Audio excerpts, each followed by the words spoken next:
my background is complex systems optimization. What does that mean?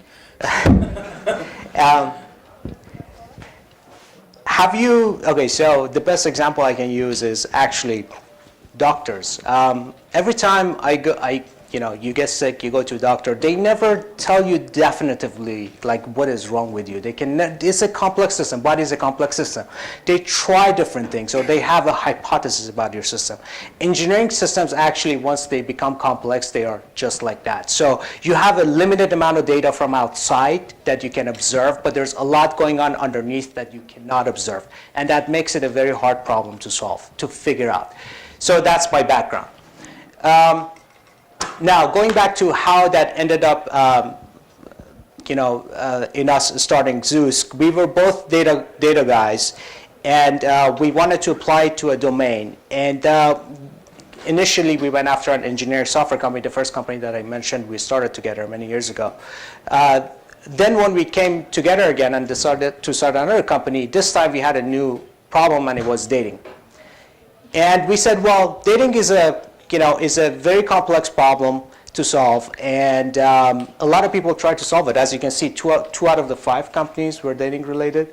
The approach that we took was very different than others. We said, well, everybody tries to ask you questions like who you are or what you're interested in, and try to, what we call the quiz-based dating, which is basically try to capture your preferences and then do matchmaking based on that. We said, well, people normally cannot describe who they are or what they want accurately, or even if they do, they can't articulate it.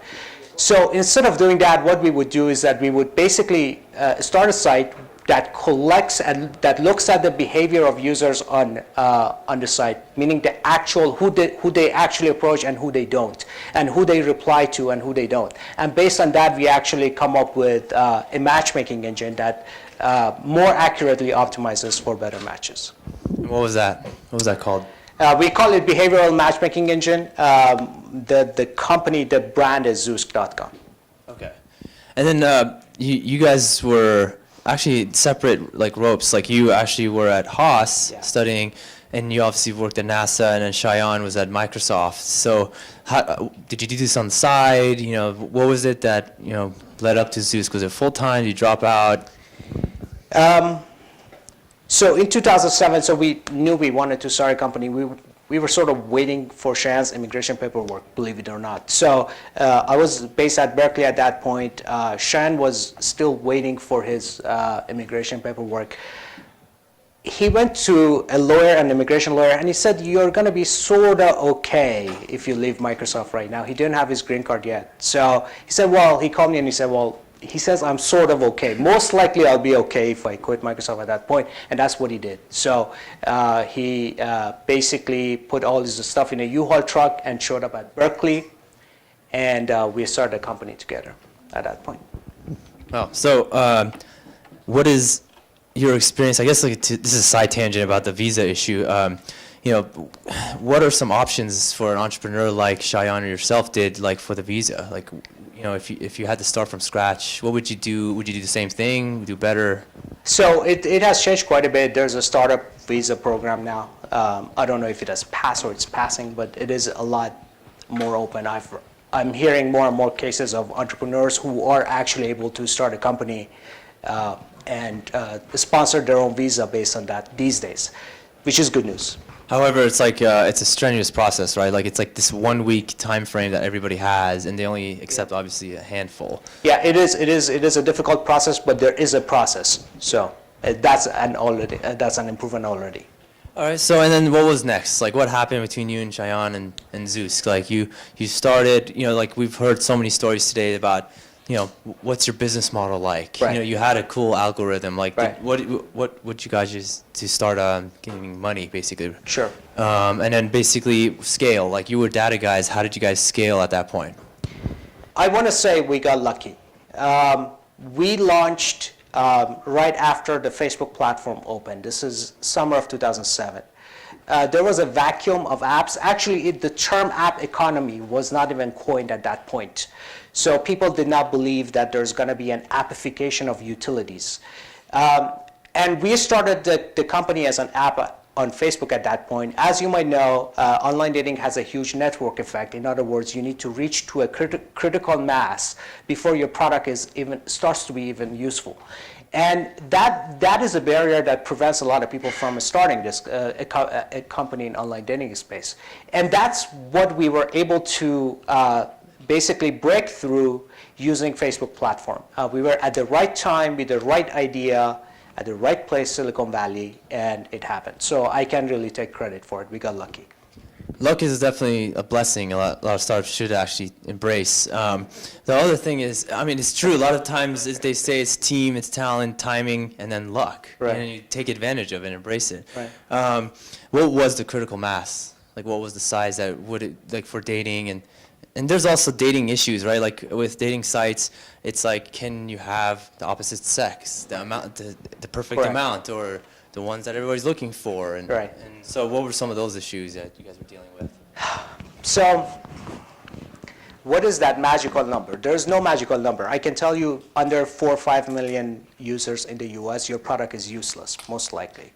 So, and after that, there's obviously an increasing marginal utility. In other words, every additional user that you add, your product becomes better and better with each additional user. But before that, it's really like online dating is about achieving critical mass. What was your other question? You know, the ability to have the opposite sex in the same, like, you know, number. There you know, like, you are- don't want 50-50, 60-40. And then there's also other math, like there's a fraction of women that are hit up on, you know, dating sites, the 90-10 rule. How do you fix that, right? Or vice versa, Yeah. men, like, will the women actually respond to men? Right, really, really, really good questions, actually. It goes to the core of the issue. So we, again, sort of got lucky.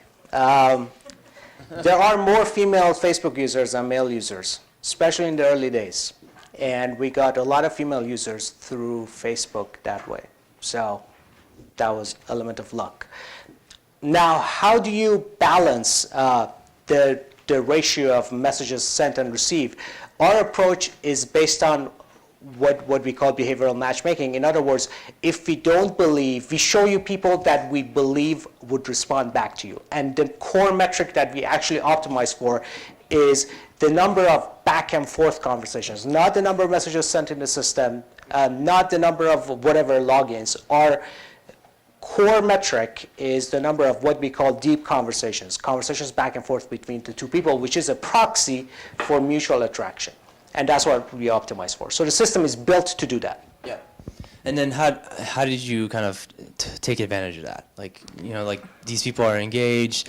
Now let's make money. Let's keep them on board. If they're in a relationship, how are they going to come back? Is it long-term relationships? You know, how do you figure out these niches? Is it hookups? You know, like Right. these are different markets that Tinder, eHarmony, Correct. Match, they all have different kind of verticals there. Yeah, you have different approaches to it. Like I said, you can go for, you can approach this problem very differently. Like you mentioned a bunch of competitors. Some of them go after casual, what I call casual dating. Some of them go after what I call entertainment, which is basically see interesting content and get a self-boost of confidence, which is what a lot of these dating sites are built around.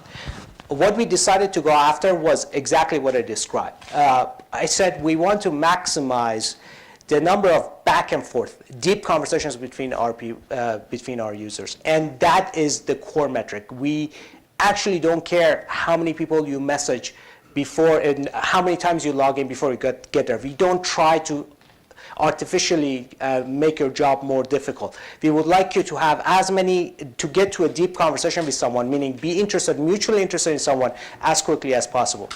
The other piece of this is, okay, so once that happens, the user, you know, they go on a few dates and then they find someone and they churn. The answer is yes.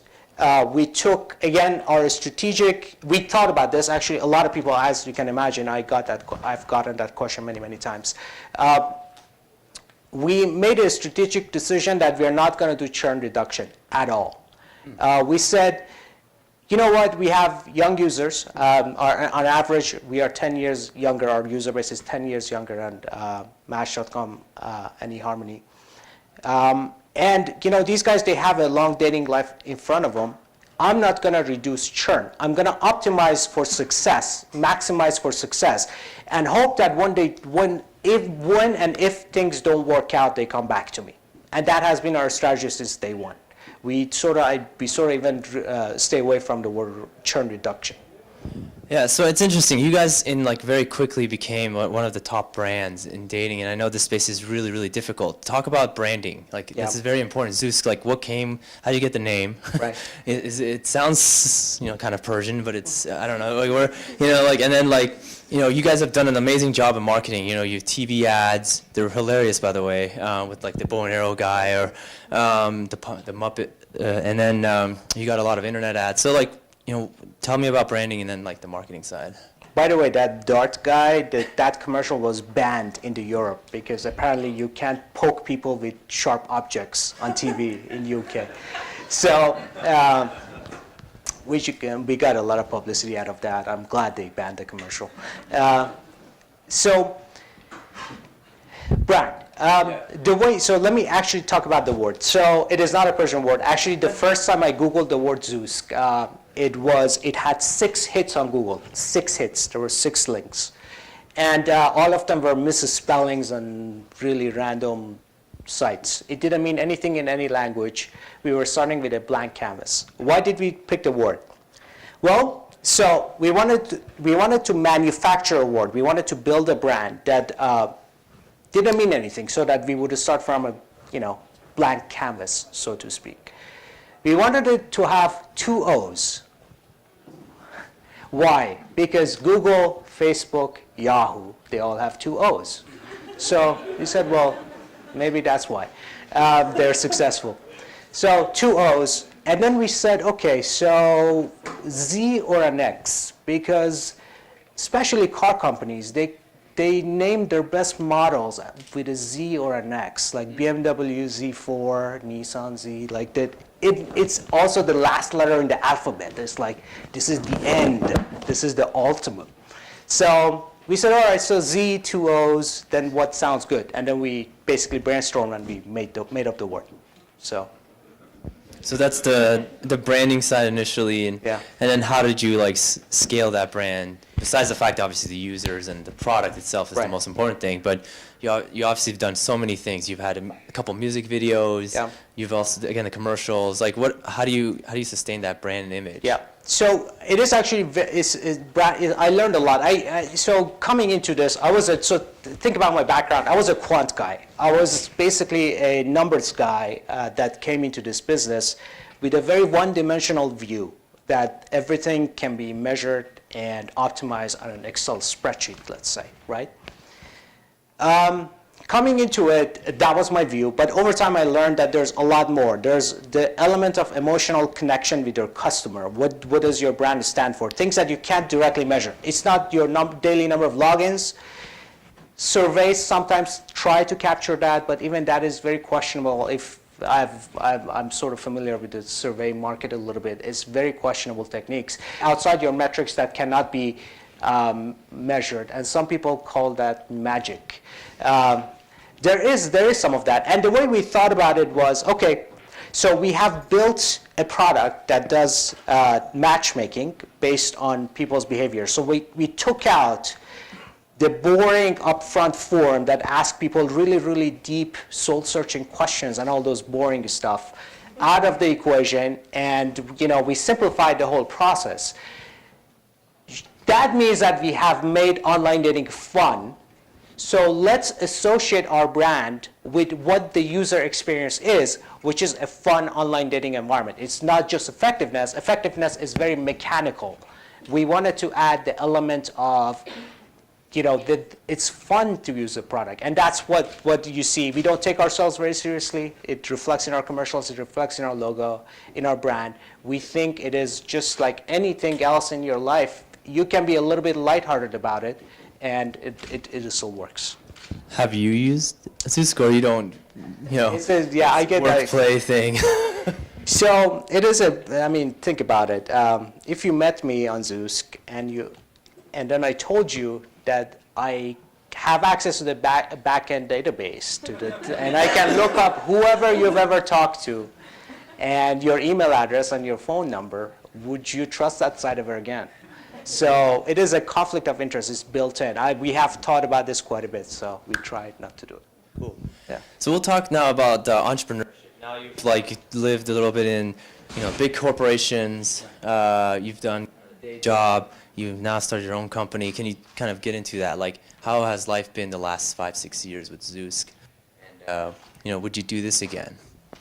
Oh boy, would I do Or it would again. you just want to stay with this forever? So Warren Buffett has a quote that I always use. I always go back to this. He says, run your company as if this is the only thing in the world that you would ever do. And once you pass away, you die, your children and their grandchildren would continue doing what you do. So that should be your mentality. Whether or not you actually get to that point, it's the holy grail for every entrepreneur, in my opinion. Is a different question, but that is, I think that is the purest form of entrepreneurship. Now, I forgot the question now.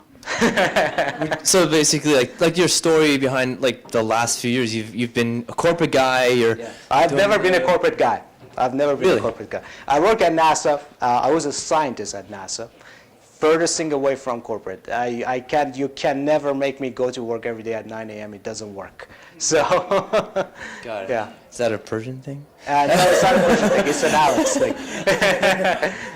It's easy. But tell us about the 6 years, building a culture. Each company has its own little culture. You and Right. Cheyenne were the first. You had your first employees. I remember them. Right. How to keep people happy in Silicon Valley, how to hire their talent, some of these stuff.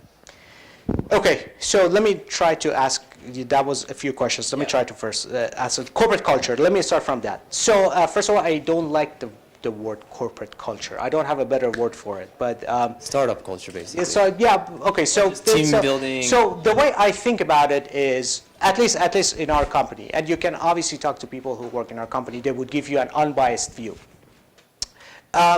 The way we think about it is that the most important thing, at least the thing that I really liked about my previous jobs, was that I had a larger scope of responsibility. I was able to take on problems that were not very well defined, and define them, try to look at them from different angles, and come up with solutions to them. In other words, I had a larger scope of responsibility than the opposite scenario where somebody told me exactly what to do. And that was what always kept me happy at whatever I did. And we decided from very early on that we are going to have a flat organization, somewhat flat. There's going to be always some hierarchy, but there's somewhat flat organization where teams are loosely defined and people actually share responsibilities, collaborate with each other and work on the same task. But the task, the scope of the task and the scope of responsibility is loosely defined. In other words, you can always push as hard as you want. And that is, I think, the biggest thing that has kept people, in my opinion, happy. And we have very little churn in our company. We're 165 employees now. And I'm proud to say that as a company, we've been able to retain talent very well in Silicon Valley. So talk about that, actually, retaining talent in Silicon Valley, super competitive. Everybody says you could join Facebook and Google and pay tons of money for engineers and designers. Even finding really good business development people is really hard in Silicon Valley, right? Yep. Some of these guys are data guys, they're ex-stock traders doing marketing now and user acquisition. So tell me about these type of people you're hiring. Yeah, so I get phone calls from recruiters on my cell phone asking for my engineers a lot of times. I'm like, no, I don't know him.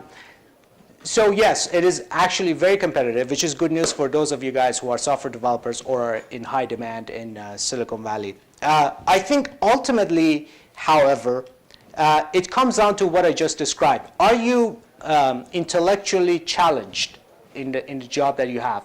And that is one of the things that we've done. We've actually pretty small size compared to our revenue base, for example. Our revenue is more than 1 million per head per year, for example. Wow. And we keep it that way so that we have a lot of leverage. Every person has a huge amount of impact in the company.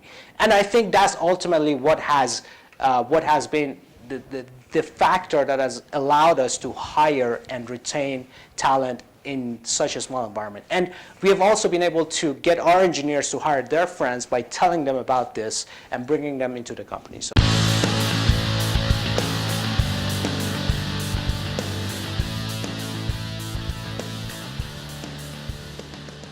to answer the first question, there's a wall. So your Facebook information identity is actually completely isolated from your Zoosk identity. So we use the data, if you choose to import your Facebook data, to actually learn about you, but nothing is the other way around. So nobody can actually find you on Facebook based on your Zoosk profile. That is something that we decided day one. It was actually sort of controversial because going back to 2008, there were a bunch of other companies who were trying to do what we were doing. And their idea was that people are really open about their dating, so they want their Facebook identity to be. That is not true. And we actually made sure that we never go the other way around. You can never find someone's Facebook profile. So that little bit of anonymity is there. Now, to answer your second question, Facebook itself as a tool degrades when it is used for people discovery. Going back to MySpace days, actually probably that is what killed MySpace, is people started adding people that they didn't actually know, and that diluted the social graph. Facebook is a primary tool for keeping in touch with people that you loosely know. I'm not saying people you know, people that you loosely know. And that is a very different function than a dating site, which is in people discovery business. And these two cannot really be combined in two opposite ends of the spectrum. And I think Facebook does a very smart job of not doing it. And that's why it remains to be a very useful tool.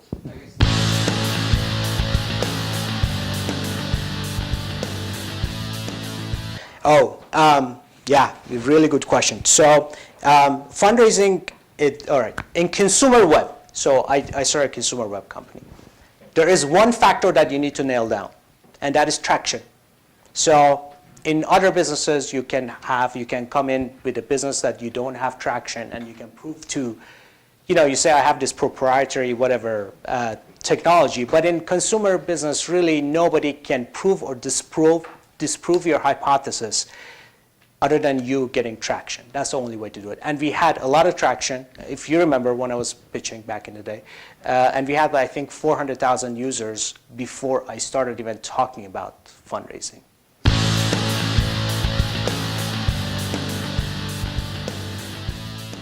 Yeah, there was a very long time. So there was a long period of time where Cheyenne and I, every morning, we would drink a Red Bull, eat a cookie, drive to Sand Hill Road, present to a VC, two VCs, take a lunch break, present to two more VCs. And we did that every day. Go back home, pass out, wake up, drink a Red Bull, eat a cookie. We did that. So here's what I can tell you, though. End of the day, people spend, I think people spend too much time on pitching. I don't think pitching actually matters as much, because if you're talking to intelligent investors, they can see through it. And your presentation, in my opinion, if there's a trade-off between the time that you spend on your pitch versus the time you spend on getting traction, you should go with getting traction.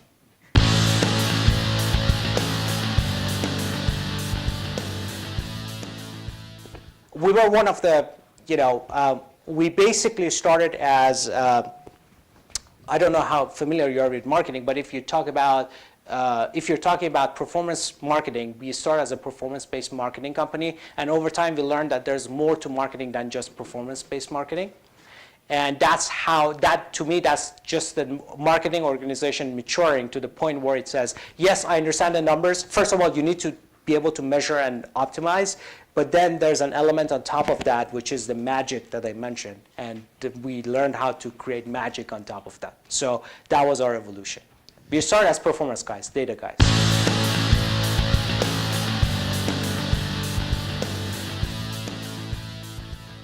The way I think about it is the first time you start a company, the first company you start, is a very special one. And here's my reason for it. Because the first time you start a company, the learning curve is so steep that you can fail, which you will with a very high probability. and you've still been successful because your learning curve is very steep. So the first time you jump in, take the stupidest idea, and it doesn't matter, you just jump in. Because like I said, at the end of the day, you're going to be a winner whether it works or it doesn't.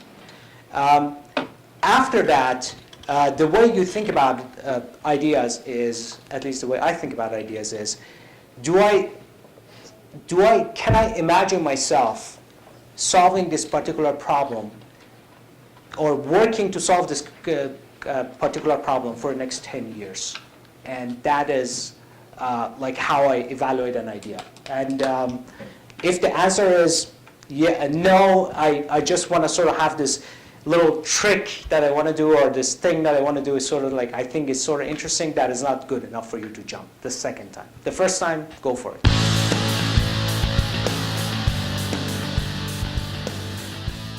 It's actually a really good question. So the way I think about it is that we think of our company as a utility. We provide a real service to you guys. We are not here to entertain you, even though that could be a side effect. We think of ourselves as an actual utility that helps you live a more fulfilling life. And because of that, we have a particular way of thinking of the problem. We understand that, no matter what platform you are, we can create an app that provides that particular utility to you guys. And that's exactly when Facebook platform was open, Facebook platform open. We got on there and we said we can provide this utility via Facebook platform, and the same thing with the smartphones. We embraced it from very early on, and we sort of said, okay, so new platform, no doubt people are going to use it. We're going to get ahead of this curve. And that's, again, another important thing. You want to put yourself ahead of a new wave, and that's what.